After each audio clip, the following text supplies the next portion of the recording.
Hi guys, welcome back to my channel. I am Katie Lou. Thank you very much for joining me. Just to advise, this video is going to be talking about addiction, so if you yourself are suffering from an addiction or you know anybody who is suffering from addiction, then this may help, this may trigger some things, but I will be as realistic and as supportive and as sensitive as I possibly can. So before we go any further, I just have one more thing I would like to say. My name is Katie Bedford and I am an addict.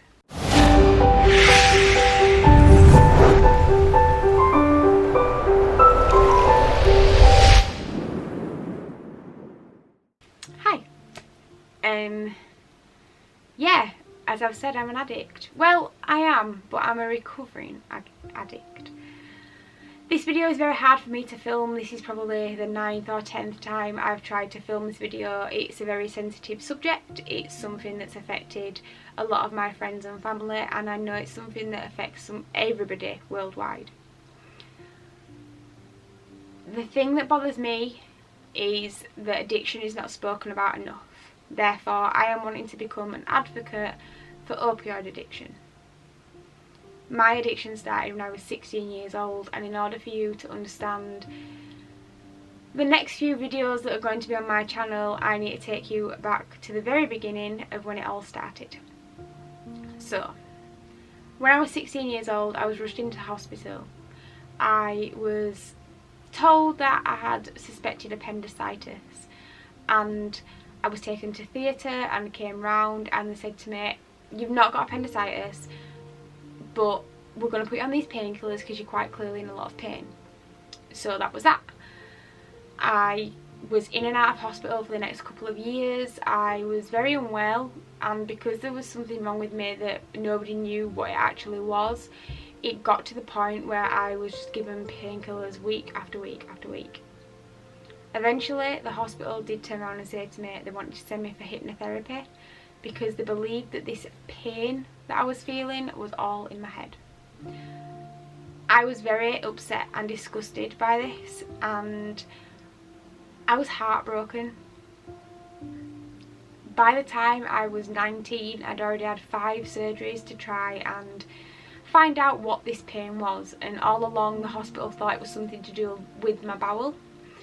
During this time I was put on morphine, I was put on tramadol, I was put on cocodamol, you name it, I was given it and I tried it. When you're a young person in pain, in chronic pain, and the only thing that you can do is hug a hot water bottle and take morphine patches, it's hard. I lost a lot of friends because they didn't understand why I couldn't go out, or why I wasn't going to the parties, and why I was at home all the time, why I was so weak, and it was basically because I was misdiagnosed for 6 years with an illness that I didn't have. When I was 19, I found out that my dad had cancer, and we were told everything was going to be fine. I became his full-time carer, and within 11 months my dad passed away. I was just 20 years old. It's very hard for me to speak about my dad because I've grieved, but I'm still grieving, and it upsets me to think that I don't remember some of the times that we had together due to the painkillers I was taking. Now, 5 of the most common side effects of painkillers are they give you this euphoric feeling as if you're sort of in an alternative world. You don't really feel with it, you feel very spaced out.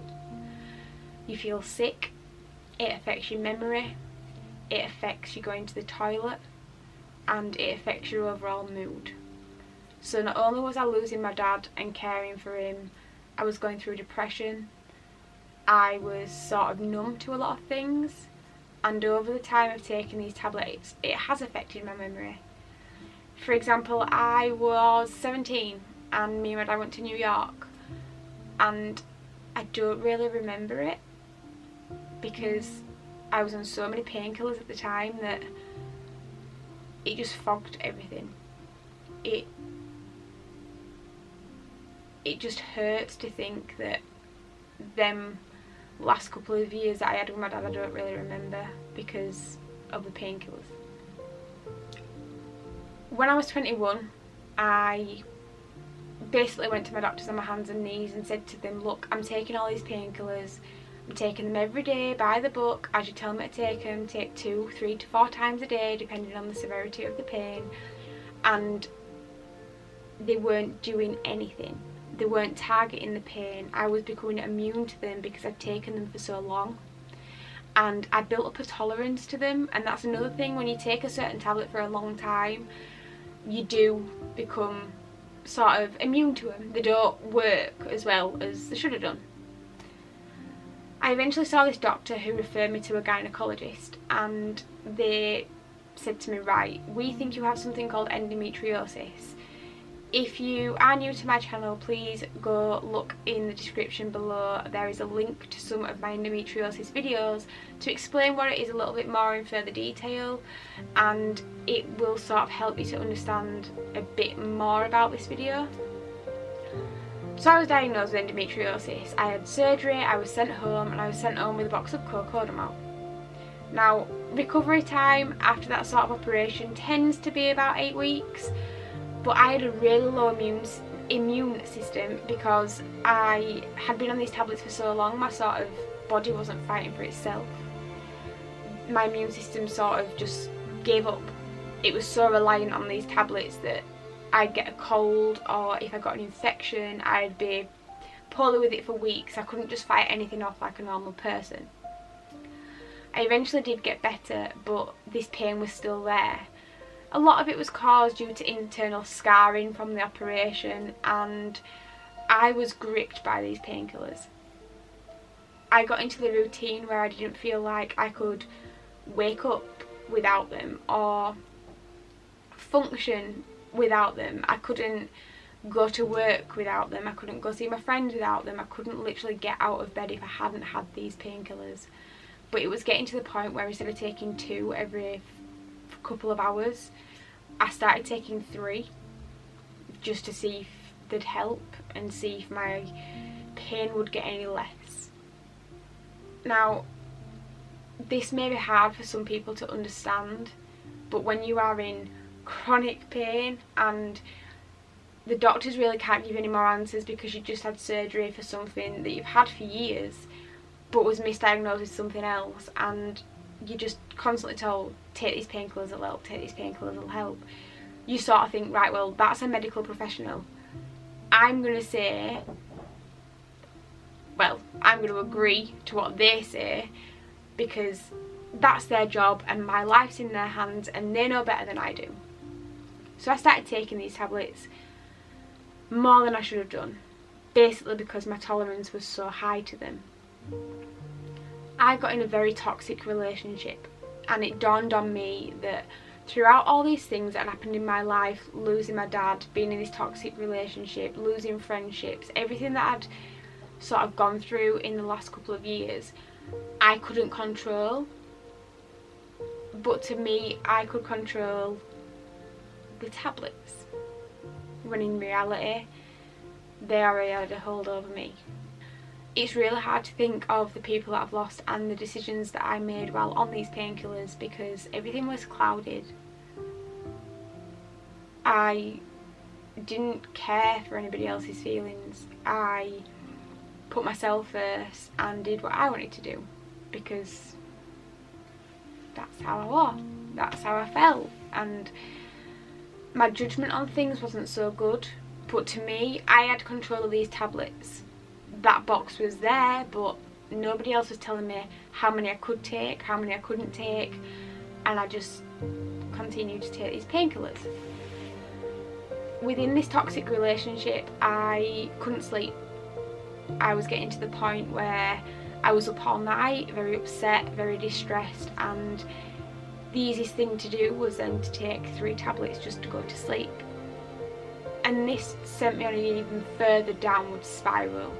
Even when that relationship ended, I found myself then taking 3 in the morning, 3 when I got to work, 3 at about 11 o'clock, 3 at about 1 o'clock, 3 at 3 o'clock, and so on. It got to the point where I was on 24 cocodamol tablets a day. Now you have to think, in the UK our tablets are dispensed in 3,500 cocodamol. So that's 38 milligrams of codeine and 500 milligrams of paracetamol. In one dose I was taking 90 milligrams of codeine and 1,500 milligrams of paracetamol. Now, it's not the codeine that'd kill you, it's the paracetamol that affects your liver and your kidneys, and it can start rotting you from the inside out. And I didn't know any of this. I just thought, I can't function without these tablets.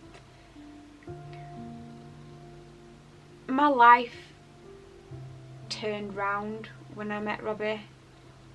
I was in a very, very dark and lonely place, and my best friend was these tablets. And me and Robbie got together, and within a matter of months we were engaged. But I was hiding one massive secret from my friends and family, and that was that I was an addict.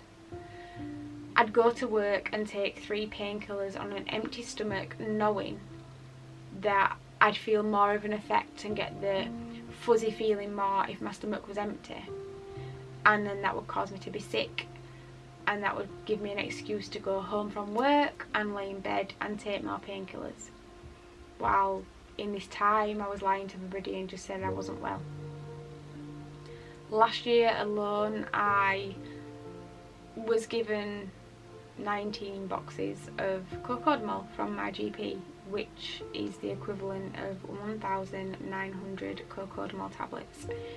That's not including all the ones that I bought over the counter from supermarkets and chemists. I am very ashamed, and I don't need anybody to tell me that what I was doing was wrong, because I am fully aware. I would wait till Robbie fell asleep and climb over him in bed and go to my handbag and take 3 tablets. And sometimes I'd wake him up and he'd be like, "What are you doing?" I'm like, "Oh, I just don't feel well, my stomach's hurting." When in reality I had no pain. The pain had gone. I was just so addicted to these tablets, I couldn't get out of this rut that I was in.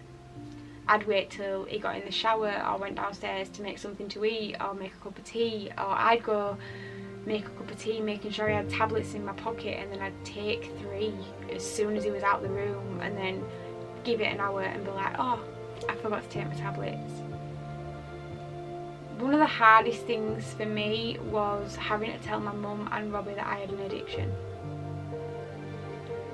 I was at work one day and me and Robbie were planning on going on holiday, and I opened my suitcase and threw these tablets in, and when I got to work I sat there and thought, the first thing that I have packed out of everything that you take on holiday with you, like a normal girl would pack hairbrush, bikinis, I chose painkillers. So I rung my GP surgery and said, "Look, I think I've got a problem. Well, I know I've got a problem." And their response was, "We can't do anything for you because we don't have anything like that set up.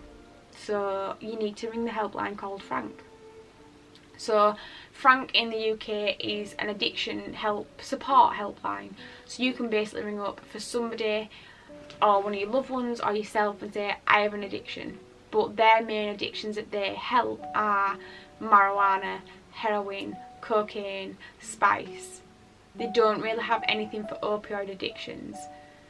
But what people don't realise is when you take an opioid tablet, codeine for example, codeine turns into morphine in your body, and morphine is a strain of heroin. Unfortunately Frank couldn't do anything for me either, and I was sort of lost. And we went on holiday and I did the stupid thing of thinking, right, I'll just take 20 tablets to last me 2 weeks, whereas 20 tablets usually lasted me a day. And I must admit I really struggled, and when I came home it was back to 24 a day, every day, taking them like they were sweets, just taking. And I received a phone call from a company in West Yorkshire called the Bridge Project, and this lovely lady rang me and said, we've been passed your details. And to this day I still don't know who passed the details on, but they did, and thank you. And she said, we've been advised that you're battling an addiction to painkillers. Now, we don't really have anybody who usually deals with this, but there's two options. You can either book into a rehab facility that will cost you £2,500, you'll be in there for a week and then you'll come out cold turkey, or you can meet with one of our members of our team and we will help you through rehab. So, right, okay. Didn't have £2,500. This wasn't an addiction that I went out and sought for myself. This was an involuntary addiction that happened due to the NHS prescribing me painkillers. And yes, I admit and I take the responsibility myself that I did take them painkillers and I did request more of them. But still, I wasn't willing to pay £2,500 because in my mind you can't possibly have an addiction for 10 years and be on 24 tablets a day and within a week come out clean. So I decided and opted to meet with one of the team.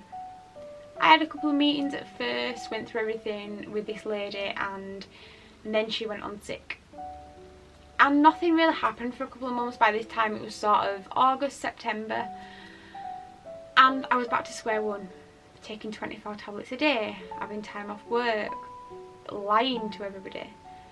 And I got a phone call from a gentleman called Michael from the Bridge Project, and no matter what I say will cover the respect and gratefulness I have for this man. Not only did I have to sit down and tell my mum and Robbie that I was an addict and that I was getting help, I also had to sit down and tell a complete stranger. And we started from the beginning. Why I started taking the tablets, when my addiction got worse, the situations that I'd been in, and when I found that my usage was getting worse and more, and basically everything about myself I told to this man. The good times, the bad times, the memory loss. Silly things like driving down to London and every services that we stopped in I took 3 cocodamol. Not only was that dangerous, it was so irresponsible and foolish and just idiotic. And I would never ever forgive myself if we'd have got into an accident and something had happened, because it'd have been on my head. We came to the conclusion that if I got drugs tested at that stage, I would be classed as a full-blown heroin addict. Now, that's not something I'm proud of, and I'm very, very ashamed of it. But I've turned my life around. I will tell you now that addicts, secretive addicts, are probably the best liars in the world. I had a 10-year addiction and nobody knew about it. Yeah, my mum would say to me, you know, you've been taking these tablets a long time, you sort of need to stop taking them, but I know if you stop taking them you'll get poorly, so you need to sort of cut them down. But she didn't know that I was taking 24 a day. Robbie didn't know I was taking 24 a day. Nobody did. And I lied to everybody. But I was so good at covering it up that I eventually thought to myself, I'm not only cheating myself, I'm cheating everybody to think that this is Katie and what comes with Katie is painkillers, and that's not how I want it to be. Everybody at work knew my routine. I'd come into work, I'd sit down, I'd take my painkillers. What I did used to do is take 3 out of the packet, put 2 in the middle of my hand and hold 1 underneath my thumb, and then when I'd go to take them I'd drop the 3rd one down and take them like that, so nobody knew I was taking 3. I was very secretive.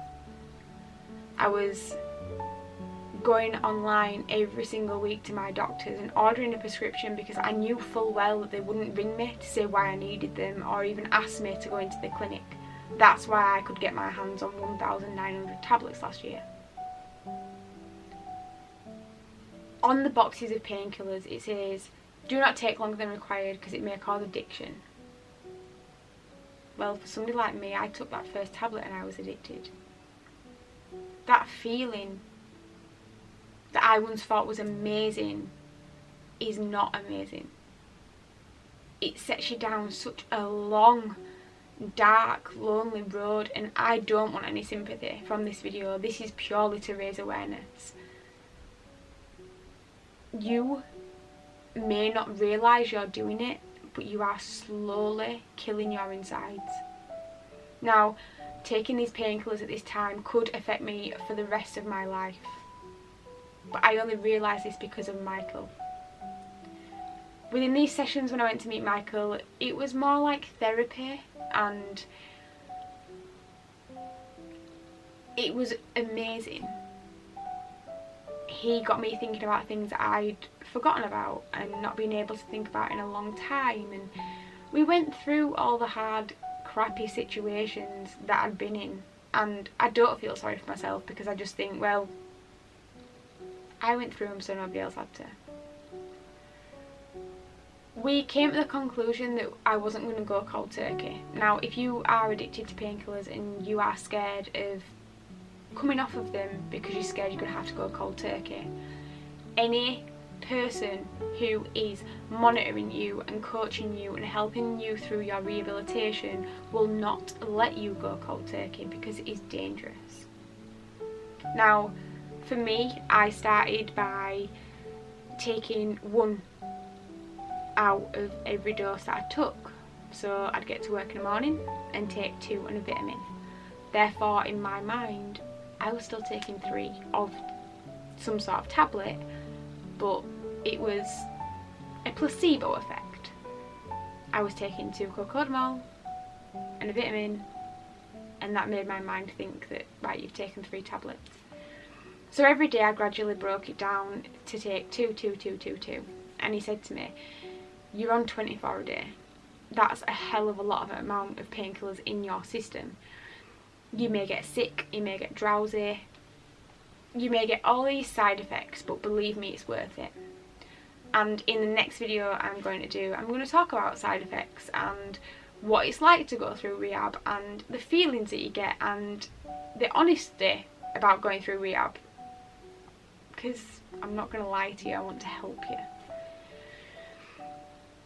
So I started seeing Michael every single week, and when I went, it'd be, right, I took 2 out of this morning's dose, or right, I took 2 out of this afternoon's dose, to the point where it was like I took 2 out of every single dose and I stopped taking them in an afternoon. By November, early November last year, I'd cut down my dose quite a lot in just 4 or 5 weeks of seeing Michael, because I got this fire from within me that was like, you can do this. Now, a lot of my friends and family say to me that I am a very strong person, and yeah, I think I am, but I think that strong people always have a weakness. I'm very strong, I'm there for other people, I will love and support you if you love and support me, and I will listen to you and talk to you and guide you the best that I can, because for my years I have had a lot of experience in life, and it came to the point where I would realise that I was so headstrong, but I had my downfalls, and my downfalls were painkillers. And I just thought to myself one day, you've got to do it. You can't keep doing this every single day. It can kill you. If you keep doing what you are doing, you are not going to end up getting married because you're going to be not here. And by the 17th of November last year, I was doing amazing. I went to see Michael and I told him that I had not taken any painkillers the day before, and so far that day. And it started off by putting a number 1 on, just like a little 1 on the calendar at work, and the day after it was number 2 and number 3 and so on. And The sessions with Michael slowly started to get further and further apart. Like, instead of seeing him every week, I'd see him every 2 weeks and every 3 weeks. But my main goal when I first started talking to Michael was I want to be painkiller free by the 1st of January 2019. And I was painkiller free by the 1st of December 2018. And it was hard.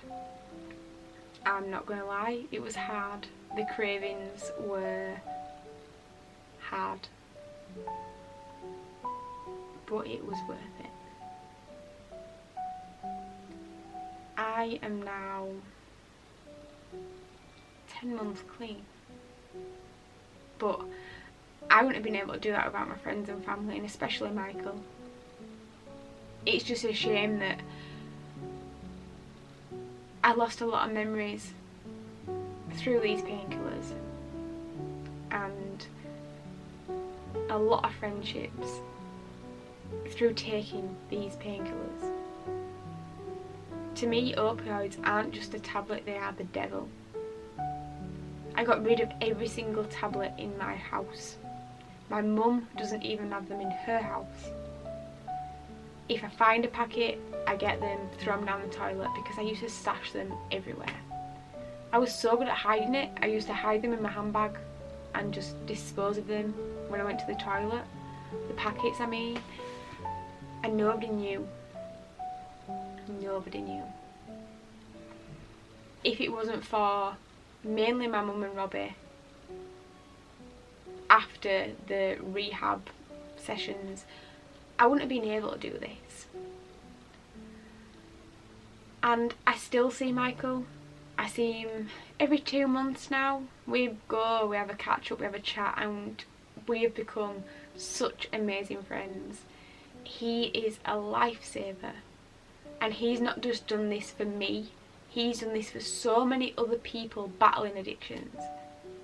An addiction can creep upon you. An involuntary addiction is an addiction that you don't go out and chase. It's not like cocaine or marijuana. It's an addiction that was put upon you to take a painkiller, and it slowly grabbed a hold of you.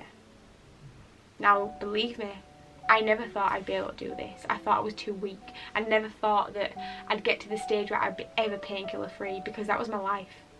From being 16, that was my life. I was known as Katie with the tablets. Now, through seeing Michael and getting through this, I'm still getting through this, I have now come to the stage where I volunteer for the Bridge project, and I am setting up my own opioid get-together for people like myself that have struggled with addiction or are struggling with addiction, to help other people. I was approached by the BBC a few weeks ago to do an interview with them, which will be on the news in September. I will let you know when it's definitely going out. But they wanted to speak to me because they'd never known of a woman of 27-year-old to battle a 10-year addiction to painkillers. And that's not something to be proud of, believe me, but I'm now helping people like me with the experience I've gone through, and there's people out there that are double, triple my age that are going through these addictions, and I'm going to be able to help them.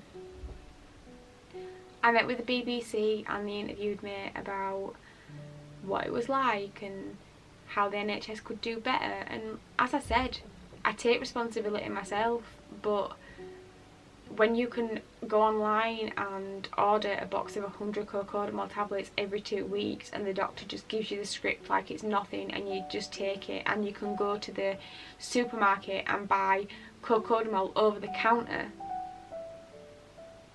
it's wrong. We are 5 years behind the opioid epidemic in America, and it scares me to death to think that if we're 5 years behind, what the hell are we going to be like in another 5-10 years? People will go to Tesco and buy a box of cocodamol just because they've got a headache. not realising that when they take them painkillers, it's turning into heroin in your system. And yeah, people may not look like addicts, and people may put on a brave face, but they're the sort of addicts like myself that will tell you till they're blue in the face that they don't have a problem. I told people for years I didn't have a problem, when I knew I did. I am going to be helping so many people, and I hope that if you're watching this and you're going through a similar thing, that you listen to what I'm about to say. You are not alone. You are not going through this on your own. Yes, it will be hard to come off of them, and yes, I'll do more videos to tell you what it's like coming off of them, but you're not alone. Don't ever be afraid to tell somebody that you've got a problem, because there will be somebody out there willing to help you. I started on my journey of recovery to help myself, and I ended up being on television and setting up a group to help other people overcome this addiction. There are telephone numbers and groups and people out there that are willing to help you. I am 280 days clean of cocodamol, and I feel the best I've ever felt in my life. I've just enrolled to university. I got to see my wedding day. I've got the love of my life. I've got an amazing friends and family group around me that are so supportive. I've got the support of the Bridge Project, and I've got the support of myself. Not every day is easy. Every day is different. Some days are good, some days are bad. Some days I have cravings, the majority of the days I don't, but I think about them every day. You can't get over it in 5 minutes. I'm still battling this now, but I'm better than I was, and I'm happier than I was, and I'm healthier than I was. I still work full time, but now I don't go hide and take painkillers. Now I've got clarity, and I can study university and help other people along the way in doing so. Please feel free to ask me any questions, anything at all. If you want to know the further details, or you yourself or somebody you know is going through a similar situation to any addiction, please comment down below and I will help you all that I can. As I said, I don't want sympathy. I don't want any hate or backlash from this. I'm just trying to help. My face is going to be on the telly, and some people are not going to understand why, and that's sort of why I did this video. About a month ago, the BBC also wrote an article on me, and if you go on their website or on their Facebook page, it says something like I was addicted to painkillers at 16, and that's me. I will link that article down below as well. And a lot of the information I've told you about is in that article, and it helped raise awareness for some people, but I do believe that when the news broadcast goes out, it's going to help even more people. You are not alone. You will get better, you will get help, and there is support out there for you. Thank you so much for watching.